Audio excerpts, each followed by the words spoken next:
සොහොන් කාලි මෑණියන් මගේම පිහිටයි සියලු දෙනාටම.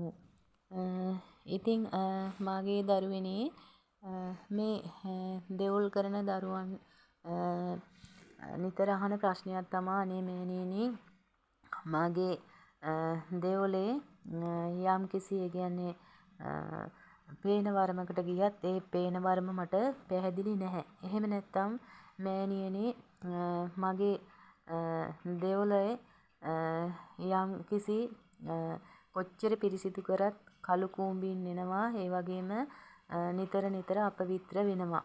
ඒ වගේම තමා දුර්ගන්ධය හමනවා. ඉතින් මේ සම්බන්ධව යමක් දැනගන්නට උවමනයි කියලා.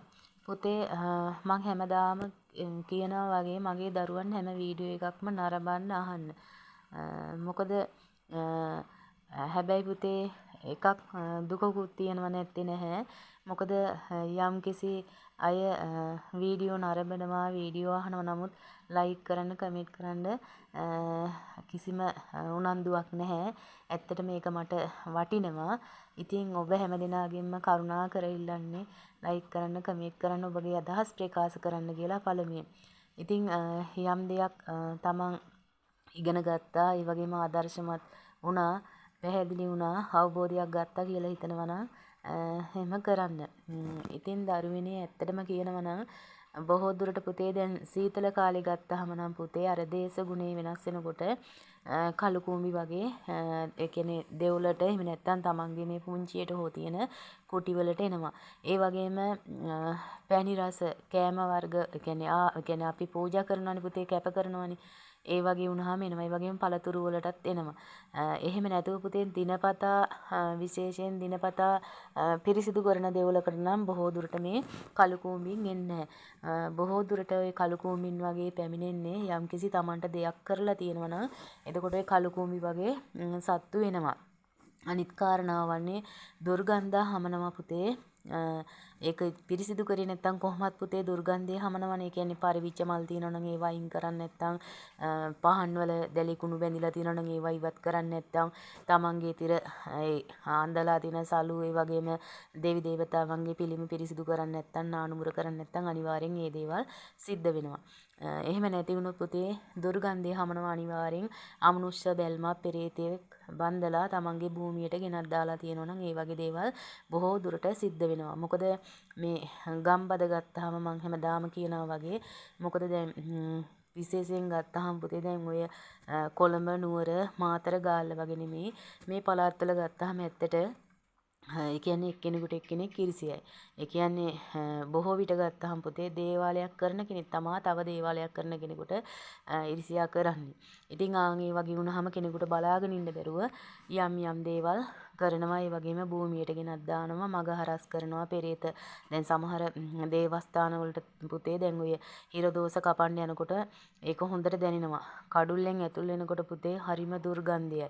ඒ වගේම දෙවුලට ගියාම කිසිම අර දෙවි දේවතාවන්ගේ බැල්මක් කිරණ ශක්තියක් පෙන්වන්නේ නැහැ, දැනෙන්නේ නැහැ. මොකද අර හිර කරලා ඒ වගේම යම්කිසි පෙරේත බැල්මවල්, අමනුෂ්‍ය බැල්මවල් ගෙනත් දාලා. එහෙම වුණාම පුතේ ඇත්තටම දුර්ගන්ධයයි. ඒ වගේම කරන වැඩ පිළිවෙලට කරගන්න බෑ. කඩා කප්පල් වෙනවා. ඒ වගේම තමාට උනත් යහනට යනකොට සමහර අවස්ථාවලදී දෙනවා නේ අද බෑ. අද මට මල් කඩන්න බෑ. ඒ වගේම අද දෙවොල වල වැඩ කරන්න බෑ. මට නාන්න බෑ. එඟට පණ නැහැ කියලා ඒ වගේ දේවල් සිද්ධ වෙනවා. එහෙම පුතේ බොහෝ දුරට ඇති වෙන්නේ තමන්ගේ අර ඥාතියාගේ බලහීන් වුණාම ඥාතියාගේ බලයක් නැති වුණාම ඒ වගේම කෙනෙක් යම් කිසි දෙයක් Tamanට කරාම ඒ වගේ දේවල් අනිවාර්යෙන් බලපානවා. ඉතින් මම මේ ගැන කතා කරන්න මට ඇත්තටම උවමනා වුණේ මේ යම් දරුවෝ ප්‍රශ්න අහනවා යොමු කරනවා. ඉතින් ඒ ප්‍රශ්නෙට පිළිතුරු දීමට තමයි මේ වීඩියෝ එක ගෙනෙන්නේ. මොකද පුතේ මේ දැන් කතා කරන වෙලාවෙත් මට ටිකක් අසනීප වෙලා. නමුත් මේ දරුවා ඉල්ලලා තියෙනවා නේ මෑණියනි විශේෂයෙන් මේ ප්‍රශ්නෙට මට පිළිතුර ලබලා දෙන්න කියලා. ඉතින් ඒ දරුවට ඒ පිළිතුර සෑහීමකටපත් වෙන්නට ඇති කියලා හිතනවා.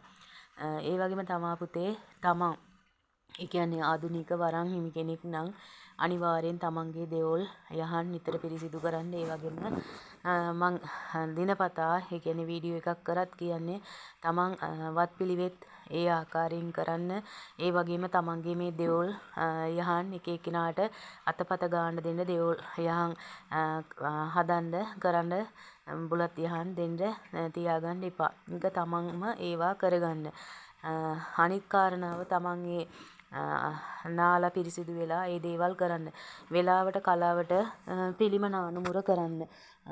ඒ වගේම තමන්ගේ මේ ගොටු අර මං කියනවා වගේ ඒවා නියමිත වෙලාවට දෙන්න. ඒ වගේම තමන් මේ කෙඹුරුම සම්බන්ධව ගත්තහමත් කිරිගොටු එහෙම නැත්නම් කඩවරුන් වහන්සේ සඳහා ඒ ගොටු නියමිත වෙලාවට කැප කරන්න. ඉතින් ගොටු වර්ග ගත්තාම පුලුටු ගොටු, කිරිගොටු, ඒ වගේ පළතුරු ගොටු ඒ වගේ තියෙනවා. ඉතින් Tamanට කැමති පාසු ආකාරයකින් වෙලාව දිනේ තෝරාගෙන ඒවා කරන්න. ඒ වගේම තමා දැන් සමහර දරුවෝ අහනවා මෑණියනි මාගේ දේවල හිර වෙලා තියෙනවා. ඔබතුමිය ඒ හිර කපලා මේවා පිරිසිදු කරලා දෙනවද? ඔව් පුතේ. මම මේ සෑම දෙයක්ම කරනවා. යම්කිසි දරුවෙක් සිටිනවා නම් ඒ වරන් සම්බන්ධ වේවා, භූමියේ දෝෂයක් වේවා, යන්ත්‍රයක් මන්ත්‍රයක් සම්බන්ධ වේවා, අඳුනක් සම්බන්ධව වේවා, ඒ හැමදේම මං මාගේ මේ ශ්‍රී ගම්බාර සත්පත්නි දෙවලින් කරනවා. ඉතින් වෙනදා මෙන් ඔබට යම්කිසි ප්‍රශ්නයක් තියෙනවා නම් යොමු කරන්න. ඒ වගේම පුතේ නිර්පරාදේ කියන්නේ කාලයේ අර කන්න එපා කියන වචනේ මං කියනවා. මොකද බොහෝ දුරට මේ නිතර සමහර දරුවෝ මේක නම් කරන්නේ හුඟක් මේ පිරිමි පක්ෂය. ගැහැණු දරුවෝ නම් හිම නැහැ. ගොඩාක් දුරට කියන්නේ කාලය කන්න ඒ වගේ උවමනා නැති දේවල් ඒ කියන්නේ Taman නිකන් අර ටයිම් පාස් කරගන්න වගේ. එහෙම මට විතරක් නෙමෙයි සමහර වෙලාවට මේ ප්‍රශ්නේ හැම මෑන් කෙනෙකුටම ඇති. එහෙම නිතර දුරකථන පණිවිඩ අරගෙන කරදර කරන්න එපා.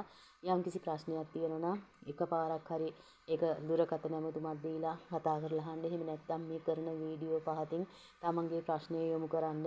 ඒ වගේම ඔබ හැමදෙනාගෙන් ඉල්ලනවා ලයික් කරන්න, කමෙන්ට් කරන්න, සබ්ස්ක්‍රයිබ් කරන්න කියලා.